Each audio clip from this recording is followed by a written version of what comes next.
抵达了江苏北部的泗洪县，感受到了当地的美酒和美食，人去楼空的感觉。没有人上苏县。哇，这得多少箱啊？很嫩啊！到江苏了，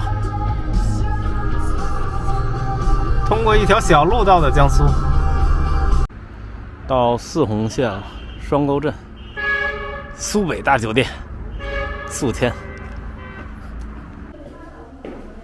这边关的还挺早的，路上人不多，一个镇里嘛，所以人流不多。到晚上了，大家都基本早休息了。现在7点多，开着的餐馆有限，也把同城买的那个蒿子板、南瓜板让老板热了一下，又点了份黄辣丁，老板说是这边正经的河鲜。还有那个他这边一个特色豆饼，之前出差江苏的时候好像吃过，像是什么绿豆的，然后炒的那种，好，豆饼上来了，挺香的，就是这样点菜。看有啥点啥，和北方那种铁锅里面贴的南瓜饼味儿一样。豆饼，好吃，辣辣的。这是又当主食又当菜了。它是小辣椒，还挺辣，是那种干辣椒烧过的，就比较有味儿。这豆饼已经吃好了多了，然后黄辣丁终于上来了，感觉味道应该差不多，看汤色挺像的，很嫩。老板说是正经河里捞的，不是那种养的。苏北河多湖多，就这种河鲜都是肯定是很新鲜的。我就坐这儿搜泗洪的信息，发现泗洪以前呢是安徽的，安徽东北边的县，而且这么看的话，其实是属于凤阳。凤阳现在就是安徽的一个县嘛，就是那个蚌埠的一个县。但实际上，以前凤阳县在安徽东北边是一个很大的一个地区。然后后来就是为了管洪泽湖，江苏把什么砀山县还有萧县给了安徽。安徽是把那个遂宁还有洪泽，不是那个泗洪，给了江苏，放在宿迁底下。所以我估计啊，泗洪是不是对宿迁的那个关系也是比较一般啊？因为苏北江苏本来就比较散装嘛，苏北这边其实也是鲁西南、皖北、苏北这点区域就是划来划去的。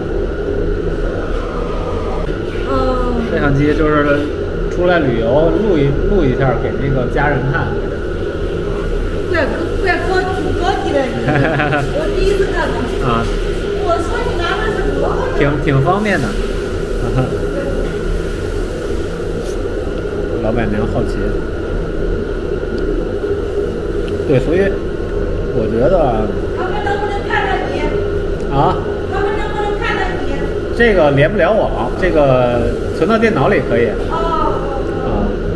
哎，那个老板，我想问一下，就是以前泗洪它是属于安徽的，是吧？这里啊。你叫以前是吧？对，以前是从安徽划过来的。没有吧？有啊，我搜它是以前泗洪是从安徽，泗洪还有遂宁以前都是凤阳那边划过来的。我不知道。啊，五几年。俺们这里以前属于淮安。啊，以前属于淮安。对。那现在是又属于宿迁。对，因为就是属于淮安嘛。啊。盱眙。盱眙龙虾嘛。就是宿迁不是成立最迟嘛？盱眙是在泗洪的东南边是吧？就在前面宝鸡。啊。过多都是，这前面就是你过这个，这不是藏高速吗？啊，这不有条河吗？洪泽湖嘛，淮河。这前面没有2里地吧？它就属于人家宝鸡，宝鸡镇盱眙县淮安市。那哪年是划给宿迁的呀？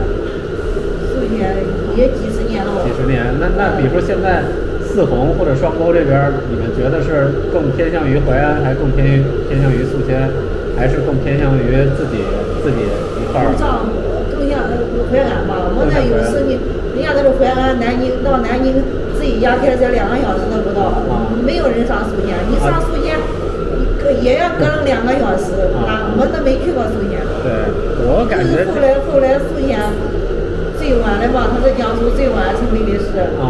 就是想要这个酒厂嘛，带动你这当地这个经济，毕竟没有什么往来时间。这冬天没法去洪泽湖了吧？太冷了吧？这个天去也没有什么看的。光靠湖泊在这上看的，要春天去哈。是。老板挺热情。对，老板反正说是刚也听到了，所以我就猜嘛，泗洪肯定是不服宿迁的，但这个老板他也不知道以前泗洪是安徽的，因为是50几年划的嘛。我估计老一辈，我明天要碰到老一辈的再问。所以我觉得就是江苏这些县对于城市的归属感真的不强，尤其是好多那个县吧。好多县它历史就很悠久，你比如说那个什么沭阳这种地儿吧，你看那个名字，你就是它就几千年的那种名字，那它肯定就不会服那个连云港吧。加上呢，江苏这边好多城市，它的区域都划来划去的，包括以前淮阴现在都没有了嘛，但很多县它以前是归淮阴的。然后呢，现在这些县有的是划给这个宿迁，有的划给淮安，有的划给还是不是划给安徽有啊？那这些县肯定它对于新城市来说建立信任感、建立归属感要挺慢的。苏北的烧烤工业。大家好，延平 Masas， Gary。今天是在泗洪的双沟镇。其实来双沟镇呢，主要就是看一下双沟的这个酒厂。它也做成一个旅游区嘛。我觉得现在这种还挺多的，因为我之前在北京，红杏二锅头。也是做个酒厂，一方面介绍自己酒文化，另外一方面就是给游客卖酒嘛。双沟镇呢，我刚才是和老板，和这个住的酒店的老板聊，现在应该有70多家大大小小的酒厂、酒坊，然后有的也是因为聊的比较多，有那个纯粮酒。然后也有这个勾兑，包括有的基酒呢，可能是从四川那边运过来的。双沟反正大酒厂嘛，肯定是纯粮酒，但价格有的可能会卖的贵一点，但再贵肯定也是比其他的城市买同等价位的酒，应该还是划算一点的。毕竟这边就是产酒的，双沟镇。自古就是产酒的地儿，酿酒的地儿，包括江苏的3沟、1河，汤沟、双沟，高沟，基本就是全是苏北，加洋河嘛，全是在苏北这边。反正水土啊，包括这个环境吧，也确实适合做酒。反正先说这么多，先去双沟酒厂看一下，看有什么新的发现。在去往双沟酒厂的路上，双沟镇，算是苏北的一个相对富裕的农村吧，乡村。这边应该火的时候吧，还挺多人流的。你看留这么多车位，大巴车的车位也都有。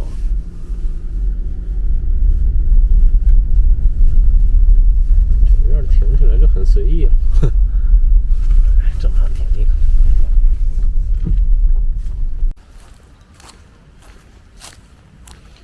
从南到北，这个越来越像冬天了。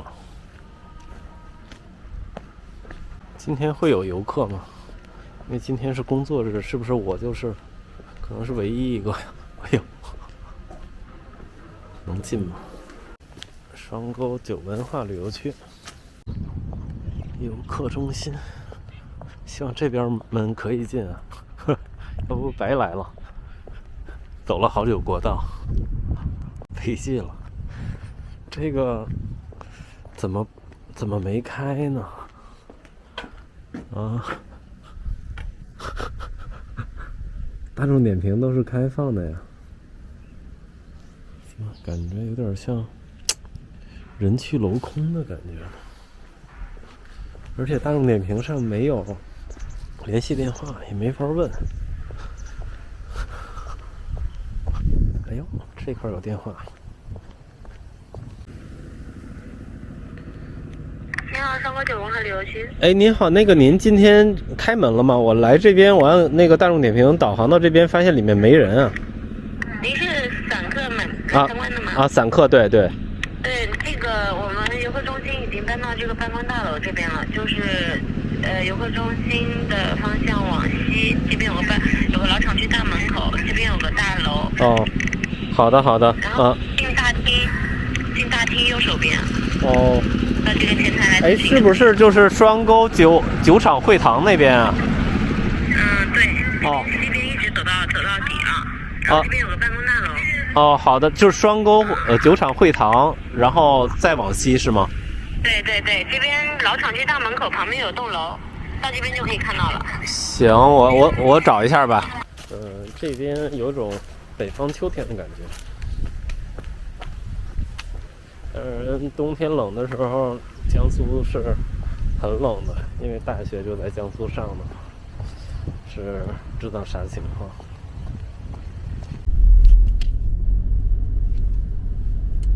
双沟酒厂是不是在这里面啊？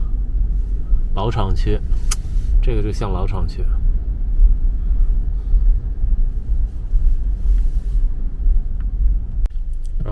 老厂区办公楼是这边。还挺多车的呀。终于找到这个大巴了，然后跟着这大巴，现在已经在酒厂内部了。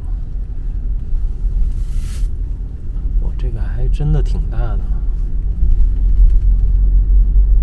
然后刚才工作人员说，现在这个大巴里面更多是一些经销商、客户什么的。开窗已经有点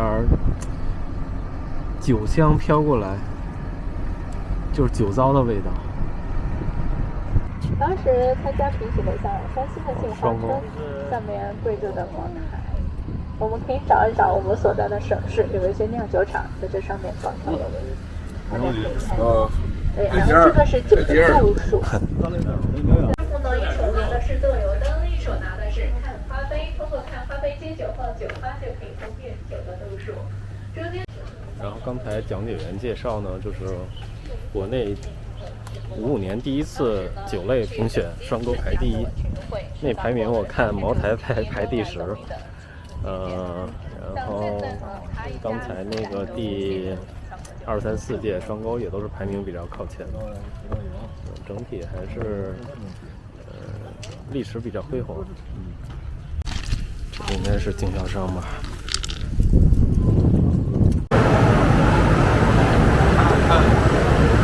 这些粮食好多是东北啊、华北运过来说。对，降到18度以下，然后呢，这时候就要用到曲粉了。然后把曲粉撒到粮食里面，最后放到酵池里面进行发酵。这个整个参观时间大概会多久？新场大概需要1个小时，老场需要1个小时，走得快也要1个小时40分钟，半个小时这样。啊，各个流程都会感受到是吗？对，挺好的。这就我一个散客呀。现在是参观这个罐装物流，68度的原浆，人工贴标的。因为它这瓶子是凹进去的。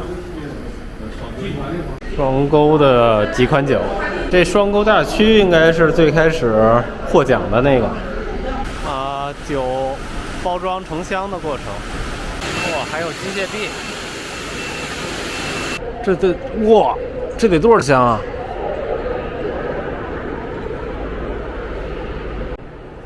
这第一次见这么多酒。这一排都很远的，这还没完，这还没完呢！哇，这底下也有啊！老酒展示区，哦，就蒸发了不少了。我现在参观完这个双沟的酒厂了，现在就准备去四红县，吃点河鲜。甲鱼啊这些，然后呢，不准备去宿迁市区了，包括洋河酒厂。洋河酒厂我看了一下，在洋河镇，离宿迁市区不远。我觉得之后再找机会吧，因为酒厂参观呢，大同小异。看了一下双沟，我觉得已经能代表这个苏北的一些酒的特点了。加上现在洋河和双沟本来也是成立了这个苏酒集团，到最后双沟酒厂，销售区域那块儿也卖了不少洋河大曲的东西，所以就洋河那边就别折腾，又绕路又费时间吧，之后再找机会。嘿嘿，这就是从双沟酒厂出来的酒。一个大车皮，挺好的。我觉得国道开开吧，有这种红绿灯的时候，还能瞎看看，还能思考思考。这四红县内啊，楼盖的都挺好的。就这家，应该很不错，吃甲鱼的，韭菜鸡蛋，甲鱼。很弹啊，感觉不错。哦，这个甲鱼还配一份炒饭，尝一尝，很嫩。我感觉点多了，因为那个青菜就是韭菜鸡蛋也比我想的量大。